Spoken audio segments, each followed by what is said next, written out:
Monsieur Roy. Monsieur Legault. Une dernière. Une dernière. Une dernière. C'est difficile même à imaginer. Oui, bien, on calculait ça, là. Mon directeur de cabinet, ça fait 27 ans qu'on est ensemble. Mon épouse, ça fait 36 ans, c'est proche. Croyez-vous, M. Legault, que dans quelques jours, vous êtes plus PS? J'essaie de pas trop y penser, surtout aux personnes. Parce que, bon, en fondant un parti, on choisit les personnes une par une. Fait que je les connais toutes, là, les députés, les employés, tous ceux qui sont autour de moi. Puis de dire, bien, j'étais habitué de les voir régulièrement. Là, veux pas, je vais les voir pas mal moins. C'est le bout qui est triste. C'est la famille, parce que c'est une famille. Oui. Puis les liens, on l'a vu. Oui. Votre collègue, Jolin Barrette, qui était en larmes, qui n'arrivait plus à parler. Mais parce que vous rendre hommage aujourd'hui implique de vous dire au revoir. Ça a dû vous émouvoir, ça. Ben oui, Simon, plus jeune, tu sais, quand j'entends des mots comme « vous êtes mon mentor », je dis « wow, exagère pas, Simon », mais c'est vrai, des gens, ben on le connaissait pas, Simon, il y a 8 ans, puis il y a tous les autres qui sont ajoutés, que j'ai dû convaincre un par un. Au début, fonder un nouveau parti, puis 2 grosses machines face à nous autres, la machine rouge, la machine bleue. Fallait y croire, puis Simon a été un de ceux qui y a cru. Là. Donc, oui, c'est touchant, puis c'est vrai que c'est une famille. On fera pas tout le bilan, on va monter en haut, on va faire une entrée. On fera pas tout le bilan en détail. On fera peut-être ça un jour, dans quelques mois, dans quelques années. Donc, on va prendre un café, puis on monte en haut, M. Legault. Excellent, merci. Salut. Qu'est-ce que vous faites dans la dernière semaine? Y a-t-il des vrais dossiers à régler? Ça va être quoi votre dernier dossier? Non, il n'y a pas vraiment de dossiers là, importants qui sont à régler. Cette semaine, je vais aller à mon bureau de comté. Je vais prendre cette habitude-là pour les prochains mois, d'aller dans mon bureau de comté, faire du rattrapage et rencontrer les entrepreneurs. Vous savez que j'aime les entrepreneurs. Je trouve que j'ai pas assez passé de temps qu'eux autres, donc je vais être dans mon comté, quelques entrevues. Je prépare mon discours de dimanche, donc le congrès, pour annoncer le ou la nouvelle chef. Évidemment, vous n'allez pas vous immiscer dans la campagne pour vous remplacer, mais est-ce que vous allez voter? Oui, ben oui. Je vais voter comme tous les membres. Puis, vous savez depuis le début pour qui? Essayez pas, là. Je ne vous parlerai pas, là. Okay. Je pense qu'on a 2 excellents candidats et c'est aux membres de décider. Mais je suis un membre parmi les 20 500. Est-ce que vous pouvez quand même me dire, est-ce que vous avez trouvé la course difficile des bouts? Là? Ils se sont un peu pris?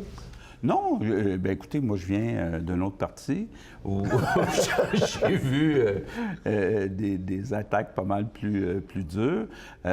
Puis d'ailleurs, j'ai rassuré les députés, là, c'est normal, si on veut des débats, que tout le monde ne soit pas d'accord, puis bon, qu'on ait des échanges un peu plus musclés. Là, donc, j'ai trouvé ça normal, puis c'est de bonne guerre. Vous avez l'air serein, M. Legault. Ouais. On a vu jeudi, vous étiez ému, ça a été des beaux hommages de vos collègues, de vos adversaires. On n'a pas été premier ministre personne, donc expliquez-nous comment c'est quitter ce poste-là. Là? À quel point c'est difficile? Ça a été difficile de prendre la décision, parce que je ne veux pas revenir trop là-dessus. Mais la dernière fois qu'on s'est vu, vous m'avez dit, je vais être au débat des chefs. Oui. Qu'est-ce qui est arrivé, puis comment, à quel point c'est difficile de quitter? Bien, comme vous le savez, vous avez assez d'expérience. Tant qu'on n'a pas à annoncer qu'on quitte, on ne va pas dire même qu'on y pense. Là, mais étiez-vous sincère quand vous me disiez ça ou déjà? Bien, oui, je pensais, en tout cas, j'essayais de rester. J'ai essayé tout l'automne, puis bon, jusqu'à Noël. Et bon, malheureusement, l'appui n'était pas là.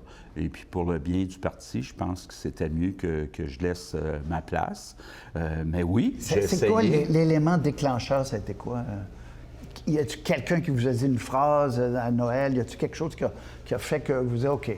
Non, mais je voyais les sondages depuis un certain temps et je voyais que les appuis n'étaient pas forts. Bon, on peut dire que c'est injuste, et puis, bon, il y a quelques dossiers qui étaient exagérés, mais il reste que, bon, à un moment donné, il faut prendre acte de la situation, Et à un moment donné, pendant le temps des fêtes, j'ai eu plus le temps d'y penser. Puis j'ai pris acte du fait que c'était pas possible pour moi de remonter la pente puis de gagner parce que, en bout de ligne, ce que je souhaite, c'est que la CAQ continue à changer le Québec. Mais là, depuis que vous avez annoncé que vous en allez, la CAQ a baissé. Oui, il faut faire attention. Bien là... Non, il faut faire attention parce que, bon, il faudrait... Puis là, je ne veux pas embarquer dans les sondages, là, mais il y a 2 candidats. Là, d'abord, je suis surpris de voir que dans les sondages, on ne dit pas, bon, quel serait le score avec un candidat, quel serait le score avec l'autre candidat. En plus, bon, ils ne sont pas encore chefs. Moi, j'ai confiance, je suis optimiste pour la suite des choses. Je pense que la CAQ est là où sont beaucoup de Québécois. C'est-à-dire, ils ne veulent pas de référendum, mais ils veulent un parti qui est nationaliste, économique. Donc, je pense que la CAQ est à la bonne place. Mais vous me disiez ça à Noël, puis Oui. je comprends le plaidoyer que vous faites. Oui. Mais ça ne marche plus. C'est comme si la CAQ, bien, il y a vous, mais plus globalement, la CAQ, il y a un désir de changement qui est là, puis il y a comme une vague, puis il n'y a rien à faire. Bien, c'est ça, effectivement. Là, c'est que ce contre quoi il faut se battre, c'est le changement. Pour toutes sortes de bonnes ou de mauvaises raisons, les Québécois veulent un changement, mais changer pourquoi? Puis il reste que un nouveau chef, c'est aussi du changement. Puis les personnes s'identifient beaucoup à un ou une chef, parfois même plus qu'aux idées. Et moi, j'ai confiance qu'un ou l'autre vont être capables d'aller chercher des appuis. Et puis, oui, le changement, mais justement, en quittant, je laisse la chance qu'à la CAQ aussi, il y ait du changement. Mais jusqu'à quel point vous pensez que ça serait dramatique si la CAQ ne remportait 0 député, là, disparaissait de la carte électorale? Vous avez quand même réussi un exploit de créer un véhicule politique à partir de rien, puis de faire une 3e voie pendant que ça a duré. Ouais.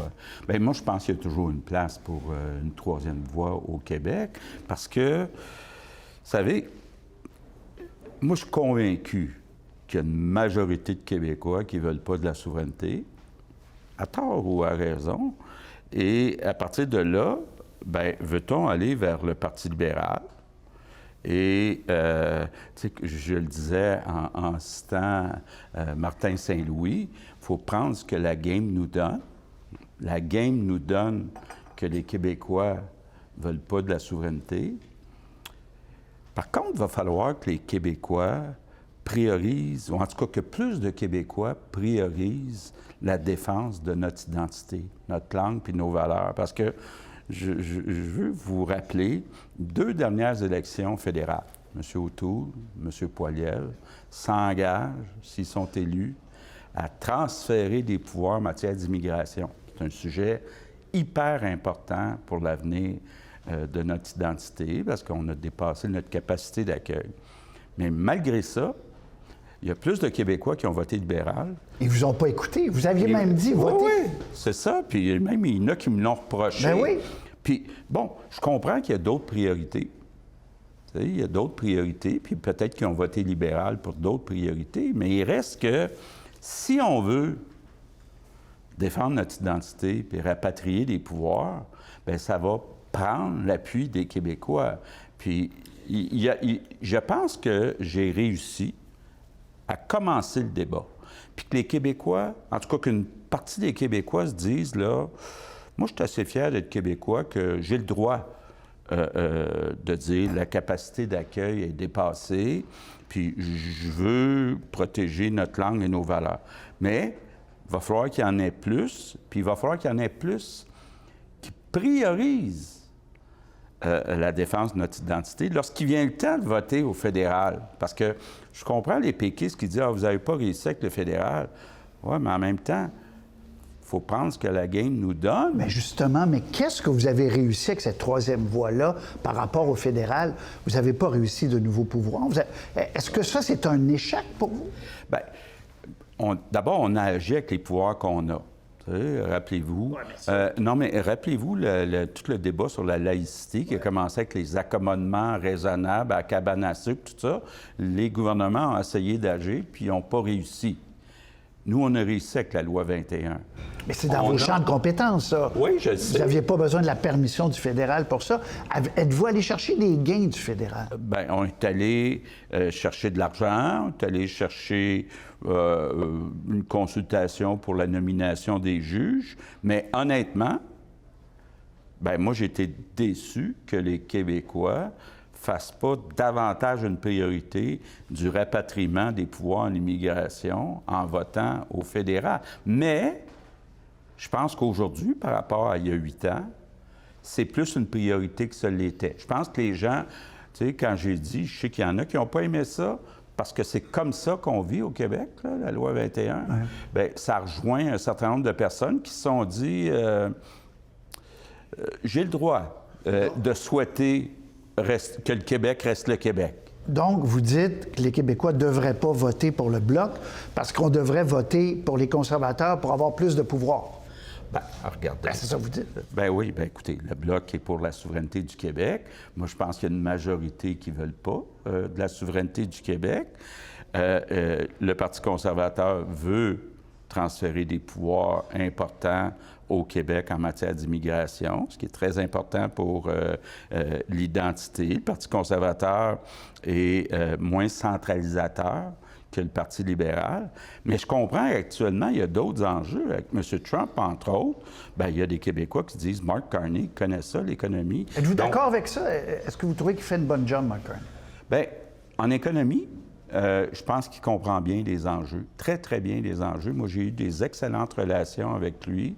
Puis je pense qu'il comprend ce qu'on doit faire dans les minéraux critiques, ce qu'on doit faire en défense, la diversification des marchés. Là, il se promène beaucoup ailleurs dans le monde, en Europe, en Asie, pour dire on ne peut pas être toujours aussi dépendant des États-Unis. Donc, je pense qu'il fait un bon travail. Par contre, comme M. Trudeau, quand je lui dis qu'il faudrait transférer des pouvoirs en matière d'immigration, il dit non. Donc, il va falloir que les Québécois, à un moment donné, se disent est-ce que c'est important pour moi de protéger ma langue puis mes valeurs? Mais au Parti québécois, puis d'ailleurs, on vous a posé la question jeudi dernier par le chef, il vous dit comme vous n'êtes pas arrivé à aller chercher des nouveaux pouvoirs, la seule voie qui reste, c'est la souveraineté. Bien, vous n'y croyez pas? Bien, regardez. La question qu'on devrait se poser, là, qu'est-ce qui est le plus probable? Qu'une majorité de Québécois appuie la souveraineté du Québec ou qu'une majorité de Québécois appuie le rapatriement de pouvoir d'Ottawa en matière d'identité, entre autres en immigration? Moi, je continue à penser qu'il y a plus de chances qu'on finisse par convaincre une majorité de Québécois de prioriser le rapatriement de pouvoir entre guillemets, là, pour défendre notre identité. Pourquoi vous ne l'avez pas fait le référendum sectoriel sur l'immigration? Parce que quand j'ai vu, bon, rappelons-nous l'élection Justin Trudeau contre O'Toole, les gens n'ont même pas aimé le fait que je dise attention, avant de voter pour Trudeau, là, Trudeau veut continuer d'envoyer trop, malheureusement, tu sais, puis faire attention que le discours sur l'immigration, là, on est un peuple accueillant, mais on a dépassé notre capacité d'accueil. On ne peut pas ajouter, en quelques années, 200 000 personnes qui, dans beaucoup de cas, ne parlent pas français, n'ont pas les mêmes valeurs, puis penser qu'on est capable de les intégrer dans notre culture. OK. De façon absolue, est-ce que vous croyez encore que le Québec, parce que vous l'avez déjà dit, mais je ne suis pas sûr de la réponse, est-ce que vous croyez que le Québec a encore plus d'avantages de rester dans l'ensemble canadien? De façon absolue, là. Bien, au point de vue économique, c'est certain, parce que... Pourquoi c'est certain? Bien, d'abord, regardons, là, 13-14 milliards de péréquation par année. Il y aurait une période qui serait difficile en économie, mais à partir du moment où le marché américain est en partie fermé, bien, au moins d'avoir le marché canadien, c'est un avantage. Par contre, en matière d'identité, bien, on revient à ce que je disais tantôt. Bien alors, si je sais que vous n'aimez pas ça, cette question-là, mais s'il y a un référendum, c'est possible, là. C'est possible. C'est possible. Vous allez puis je ne vous parle pas de militer, parce que vous avez la réserve d'un ancien premier ministre, vous avez le droit de rester chez vous, puis de lire, puis de faire d'autres choses. Mais vous allez voter oui ou non? Bien, moi, j'en souhaite pas. Non, je sais, mais s'il y en a un... Je comprends. Mais là, vous savez, vous avez assez d'expérience, Ben, M. Roy, que des questions avec des si. Oui, on mais répond pas à donc, ces ce que vous dites, quand questions-là. vous dites il faut prendre ce que la game nous donne, ça. vous êtes en train de dire si les Québécois voulaient la souveraineté, je serais le premier à organiser un référendum. Oui, mais à partir du moment où on ne veut pas diviser les Québécois, puis j'aimerais les regrouper autour du rapatriement de pouvoir d'Ottawa, bien, je ne veux pas dire une chose et son contraire. Moi, je crois qu'on est capable de convaincre une majorité de Québécois d'exiger, par exemple, du Parti libéral du Canada qui transfère des Mais vous pouvoirs n'avez pas au Québec. réussi, ça. On s'entend. J'ai pas réussi, mais je pense que j'ai lancé le débat. Je pense qu'il y a 8 ans, on n'en parlait pas de ce débat-là, puis on était un peu gênés. Certains vont dire colonisés, mais certains étaient un peu gênés de dire « je veux pas avoir l'air raciste » en disant qu'il y a eu une explosion trop grande d'immigrants, en particulier à Montréal et à Laval. M. Legault, en 2018, je vous ai demandé lors du débat des chefs sur quel sujet vous metteriez votre siège en jeu. Vous avez dit maternelle, 4 ans, éducation. Est-ce que vous avez eu les moyens de vos ambitions? Il y a la moitié des classes que vous vouliez faire, à peu près, là. Ouais. Est-ce que c'est à moitié réussi ou quoi? Bon. Bien, d'abord, on a augmenté de 58 en 8 ans le budget de l'éducation. Si vous faites le calcul, là, c'est pas mal plus que l'inflation. On a augmenté plus le salaire des enseignants que les autres groupes d'employés. On a ajouté des aides à la classe. Et avec les moyens qu'on avait, on a augmenté le nombre de maternelles. Mais là, je reviens à l'immigration. Puis je les comprends, les nouveaux arrivants qui souhaitent améliorer le sort de leurs enfants en venant au Québec. Mais à partir du moment où on ajoute 100 000 personnes dans nos écoles, bien, les enseignants qu'on a fallu les mettre pour la première, deuxième, troisième année pour les nouveaux arrivants avant d'augmenter le nombre de maternelles, quoiqu'on a triplé le nombre d'enfants dans les maternelles 4 ans. Mais mon rêve, c'est encore agir tôt, parce qu'on sait les enfants qui ont des difficultés, il faut agir tôt. Puis, bien, moi, j'étais un exemple. Moi, j'étais allé à l'école publique, tout mon primaire, mon secondaire, et bien, il n'y a rien de plus important. Ça m'a permis, petit gars de Sainte-Anne-de-Bellevue, avec des parents qui n'ont pas fini leur 10e année, de prendre ma place en affaires, puis après en politique. Donc, l'éducation, là, c'est l'outil de développement le plus important pour individuellement et collectivement. Vous avez dit que vous aviez le syndrome de l'imposteur. Vous avez dit ça au Salon Rouge. Qu'est-ce que vous voulez dire? Bien, comme je viens de le dire, moi, j'étais un petit gars de Sainte-Anne-de-Bellevue, que le petit gars de Sainte-Anne-de-Bellevue, bon, je sais que mon français n'est pas parfait, je viens d'un milieu populaire, que j'ai pu développer une compagnie aérienne avec des associés Air Transat, que j'ai pu devenir premier ministre du Québec. Bien, il y a des journées encore que je me pince, puis je dis ça à Isabelle, mon épouse, « Hey, c'est incroyable, c'est moi qui est le premier ministre des Québécois. » C'est un honneur extraordinaire, mais oui, j'ai encore le syndrome de l'imposteur. Comment ça fait que tout ce monde-là, regardez, je sais qu'il y en a qui critiquent, là, mais juste les ministres qui sont autour de la table, c'est du monde fort qui dit « Je t'accepte comme leader ».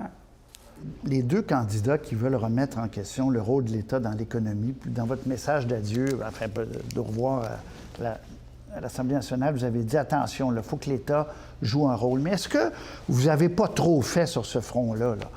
Vous dites non, mais... Non, bien non. Même, j'oserais dire peut-être qu'il faut en faire plus, parce que on a un rattrapage à faire au Québec. Donc, ils se trompent. Là. Et Fréchette et Drainville se trompent. Regardez. Les journalistes disent ça, les oppositions disent ça. C'est facile de dire ça.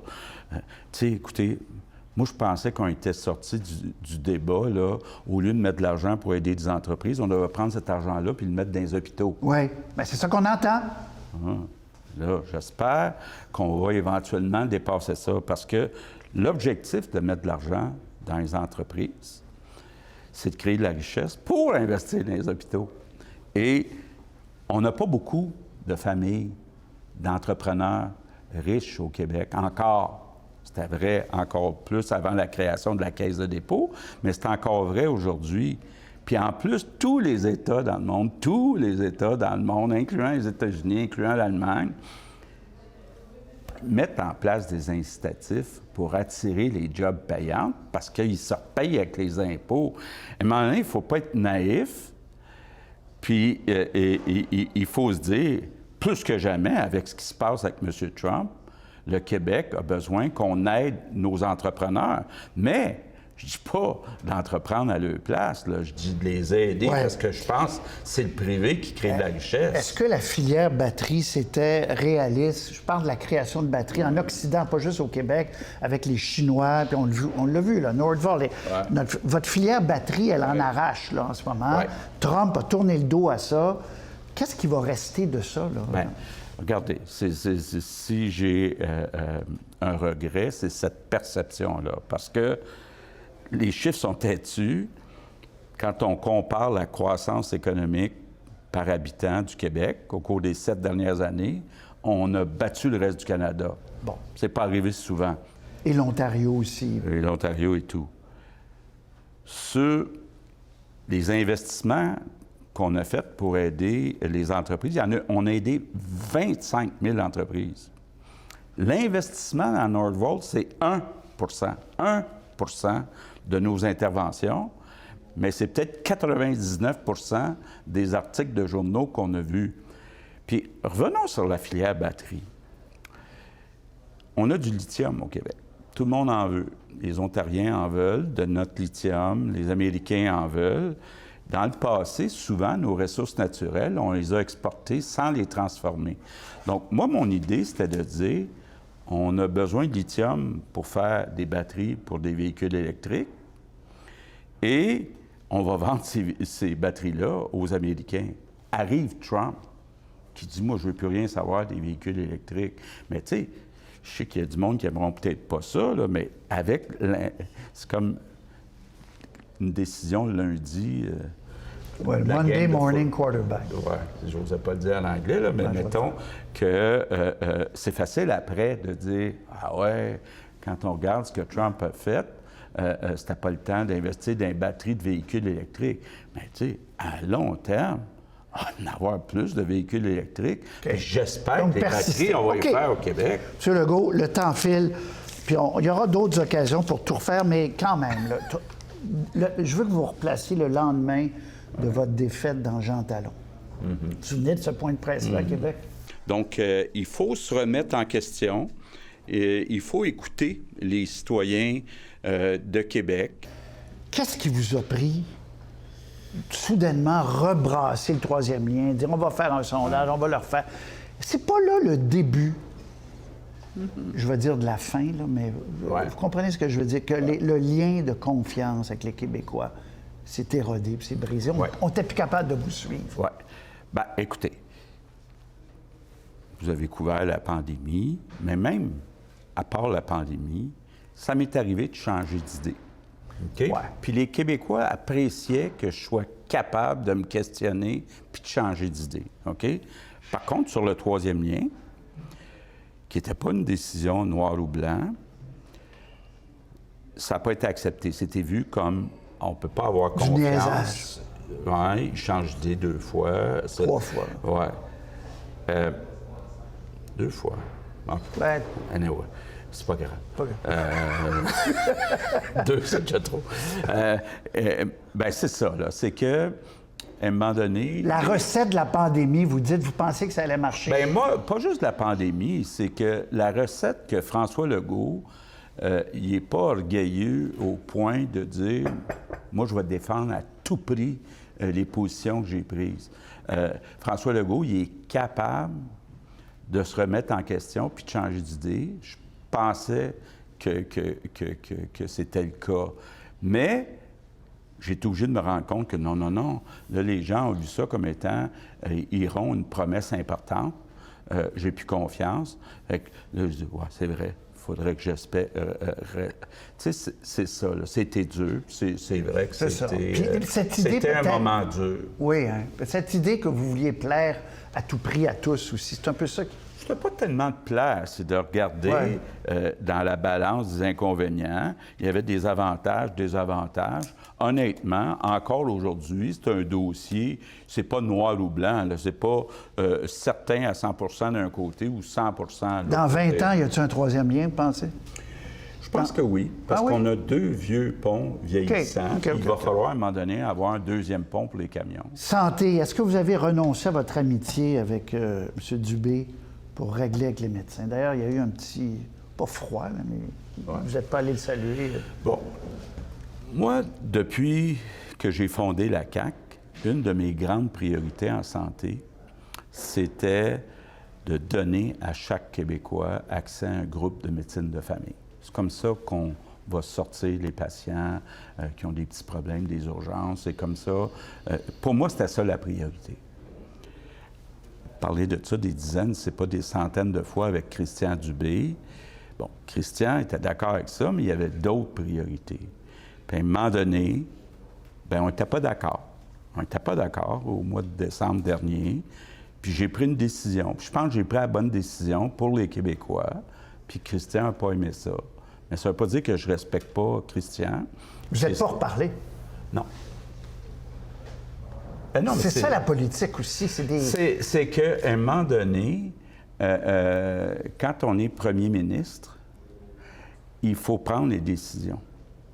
Puis c'est vrai qu'on se retrouve parfois tout seul, mais Christian Dubé, l'intérêt de la majorité des Québécois, ben oui, j'ai choisi l'intérêt de la majorité des Québécois. Je ne regrette pas ma décision, mais je regrette que ça soit fini comme ça avec Christian. On a vu M. Bouchard, M. Mulroney, ça s'est rétabli, mais de nombreuses années après, on verra. M. Legault, il faut que je vous laisse, c'est tout le temps qu'on a. Avez-vous un gros regret, sinon? Puis, quelque chose que vous dites, j'aurais voulu faire ça. Bien, mes 2 priorités, ça a toujours été l'économie et l'identité. Donc, sur l'économie, je pense que j'ai bien fait, mais j'ai quand même un regret de voir que les gens parlent juste de Northvolt. C'est comme un regret. Ça passe pas. Je trouve ça dur parce que je me dis, il me semble que j'ai livré la marchandise. Sur l'identité, bien, on en parlait tantôt. Va falloir que les Québécois défendent davantage, ou en tout cas que plus de Québécois défendent leur langue et leurs valeurs, même face à Ottawa. Donc, j'ai commencé le débat, mais le débat n'est pas fini. Et la CAQ, vous dites, c'est pas mort? Non, parce qu'on a besoin, justement, je reviens toujours aux deux mêmes. Pendant 50 ans, les libéraux, c'était l'économie, puis le PQ, c'était l'identité. Ça prend les deux, puis c'est la CAQ. Monsieur Legault, merci beaucoup pour toutes ces entrevues. Vous avez été beau temps, mauvais temps disponible, parce qu'il y a eu des moments plus durs. Je me souviens d'une entrevue SACLIC, notamment. Là, vous étiez venu sur le plateau. Alors, merci. Puis, vous allez apprendre le rôle du député de l'Assomption. Oui. Vous allez vous promener, puis on aura l'occasion peut-être faire des petits portraits d'entreprise. Oui. Mais moi aussi, je veux vous remercier, M. Roy, et puis toutes ces années, vous êtes un vrai professionnel, puis ça a toujours été agréable de répondre à vos questions. Au plaisir. Bon vent. Au plaisir. Merci. Au revoir.